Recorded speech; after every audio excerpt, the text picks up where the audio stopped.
Assalamualaikum warahmatullahi wabarakatuh. Perkenalkan, saya Askara Dinda Rahma Laila dari Gantaram dengan NPM 224030137. Di sini saya akan memaparkan mengenai PPT yang sudah saya buat dan juga modul yang sudah saya kerjakan, yaitu mengenai teks drama.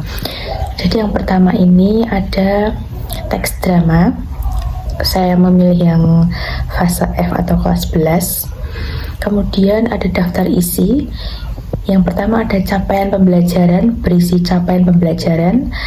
Kemudian domain capaian pembelajaran dan profil pelajar Pancasila. Kemudian yang kedua ada model, alat, dan bahan yang berisi model pembelajaran, materi ajar, alat, dan bahan. Kemudian yang ketiga ada urutan kegiatan yang berisi urutan pembelajaran dari awal hingga akhir. Kemudian yang selanjutnya ada capaian pembelajaran. Nah, di sini saya akan menjelaskan capaian pembelajaran, yaitu pelajar itu memiliki kemampuan berbahasa untuk berkomunikasi dan bernalar sesuai dengan tujuan, konteks sosial, akademis, dan dunia kerja.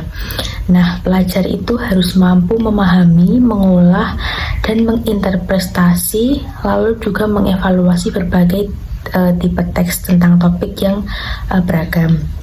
Kemudian yang kedua ada domain capaian pembelajaran. Peserta didik harus mampu mengevaluasi berbagai gagasan dan pandangan berdasarkan kaidah logika berpikir dari menyimak berbagai jenis teks, mau itu non-fiksi dan juga fiksi, dalam bentuk monolog, dialog, dan juga gelar wicara, yang juga mengkreasi dan mengapresiasi gagasan dan pendapat untuk menanggapi teks yang disimak. Kemudian yang selanjutnya ada profil pelajar Pancasila. Yang pertama ada berpikir kritis yang diperlihatkan melalui kemampuan berpikir dalam menjawab permasalahan yang telah disediakan guru. Kemudian yang kedua ada kreatif yang diperlihatkan melalui kegiatan mengamati dan mengolah informasi atau fenomena pada kegiatan sehari-hari yang dituangkan dalam bentuk dialog. Kemudian ada model, alat, dan juga bahan. Yang pertama model pembelajaran, yaitu melalui tatap muka, dan juga alat dan bahan. Alat dan bahan ini seperti buku peserta didik, buku paket peserta didik, terus juga buku penunjang, internet, kemudian video tentang pementasan drama. Nah, persiapan pembelajaran ini yang pertama harus menyiapkan materi pembelajaran seperti salindia teks drama. Kemudian yang kedua menyiapkan video pementasan drama. Yang ketiga menyiapkan lembar kerja peserta didik atau LKPD. Kemudian yang keempat menyiapkan asesmen.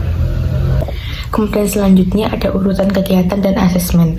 Yang pertama alokasi waktu itu 2 kali 45 menit. Kemudian kegiatan pendahuluan 10 menit, kegiatan inti 70 menit, dan juga ada fase pertama, yaitu peserta didik dibentuk dalam kelompok yang terdiri dari 4 orang. Kemudian fase kedua, peserta didik mencari teks drama di internet. Peserta didik mengumpulkan informasi mengenai topik yang dibahas melalui internet dan buku. Kemudian fase 3, peserta didik mengolah informasi mengenai struktur drama dan juga unsur drama. Kemudian fase keempat, peserta didik berdiskusi untuk melakukan pemeriksaan dan memberikan pembuktian pada data yang ditemukan. Kemudian fase 5, peserta didik membuat simpulan terhadap materi yang dikaji dan menuliskannya pada LKPD. Kemudian peserta didik mempresentasikan hasil diskusi kelompoknya secara bergantian. Kemudian peserta didik yang berasal dari kelompok lainnya itu wajib menanggapi. Kemudian ada asesmen tertulis dan performa. Ada 3 aspek, yaitu yang pertama aspek sikap, yaitu melakukan penilaian antar teman, mengamati peserta didik dengan observasi selama kegiatan berlangsung, dan juga menuliskannya pada jurnal baik kegiatan positif dan negatif. Kemudian yang kedua pengetahuan, yaitu memberikan tugas tertulis dan lisan. Kemudian yang ketiga ada keterampilan, yaitu seperti presentasi, proyek, dan juga berbicara. Sekian yang dapat saya sampaikan, kurang dan lebihnya saya mohon maaf. Wassalamualaikum warahmatullahi wabarakatuh. Terima kasih.